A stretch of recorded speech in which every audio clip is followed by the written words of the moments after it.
Selamat malam pemirsa.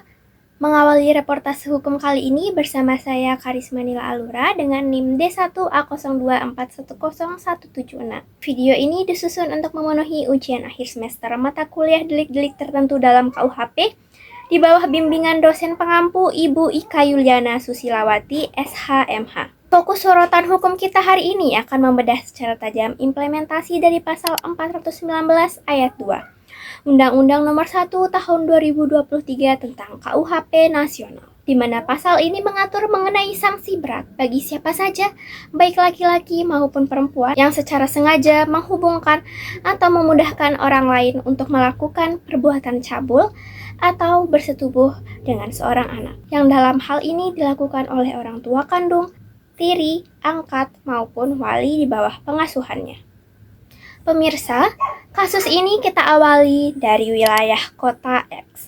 Jagat hukum dihangatkan oleh sebuah perkara memilukan, di mana seorang ayah kandung berinisial Saudara B berusia 45 tahun tega mengkhianati kewajiban luhurnya dalam menjaga keluarga.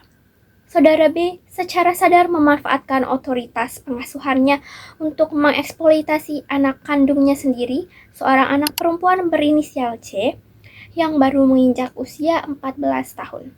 Tindakan pelaku tergolong terencana.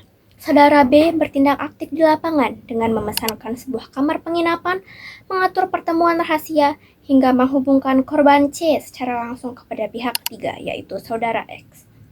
Motif utama di balik runtuhnya moralitas ini tidak lain adalah demi meraup keuntungan pribadi, berupa imbalan material atau sejumlah uang dari Saudara X. Akibat pembiaran dan fasilitas yang diberikan oleh ayah kandungnya sendiri, tindak pidana persetubuhan dan pencabulan tersebut meninggalkan dampak traumatis psikologis yang sangat berat dan mendalam bagi korban C. Secara yuridis pidana, perbuatan dari Saudara B ini telah memenuhi seluruh elemen hukum dalam pasal 419 ayat 2 KUHP Nasional. Dari aspek aktus reus atau perbuatan material yang tampak di permukaan, unsur menghubungkan atau memudahkan orang lain berbuat cabul atau bersetubuh telah terbukti secara sah dan meyakinkan. Tindakan nyata pelaku memesan penginapan dan mempertemukan korban dengan Saudara X merupakan jembatan fisik utama yang mempermudah terjadinya tindak pidana kesusilaan tersebut. Lebih lanjut, status korban C yang berumur 14 tahun secara hukum mutlak dikategorikan sebagai anak, dan hubungan darah biologis yang sah menjadikannya masuk ke dalam kualifikasi khusus ayat 2, yaitu dilakukan terhadap anak kandung sendiri.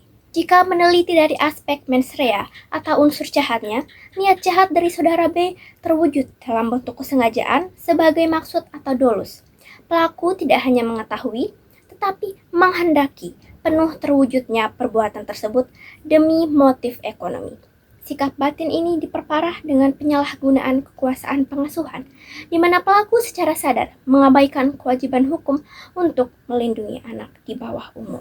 Jika kita bandingkan dengan regulasi terdahulu, aturan dalam KUHP nasional ini menunjukkan langkah maju yang sangat progresif dari sisi perlindungan korban. Pada kodifikasi hukum lama, yaitu Wetboek van Strafrecht, delik sejenis ini diatur di dalam pasal 295 ayat 1 KUHP lama.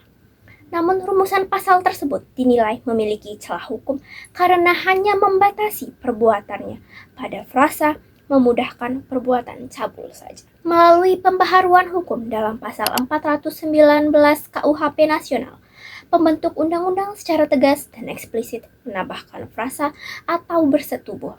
Perubahan redaksional ini merupakan sinyal kuat untuk menutup celah doktrin hukum lama, sehingga pelaku eksploitasi tidak dapat lagi mengelak dari jerat pidana. Atas pengkhianatan berat terhadap fungsi perlindungan anak, undang-undang baru ini tetap mempertahankan sanksi yang sangat tinggi, yaitu ancaman pemberatan penjara maksimal hingga 9 tahun lamanya. Demikian laporan investigasi hukum kali ini terkait pasal 419 ayat 2 KUHP Nasional ini saya sampaikan. Saya Karisma Nila Alura, izin pamit undur diri. Terima kasih atas perhatian Anda. Selamat malam dan sampai jumpa.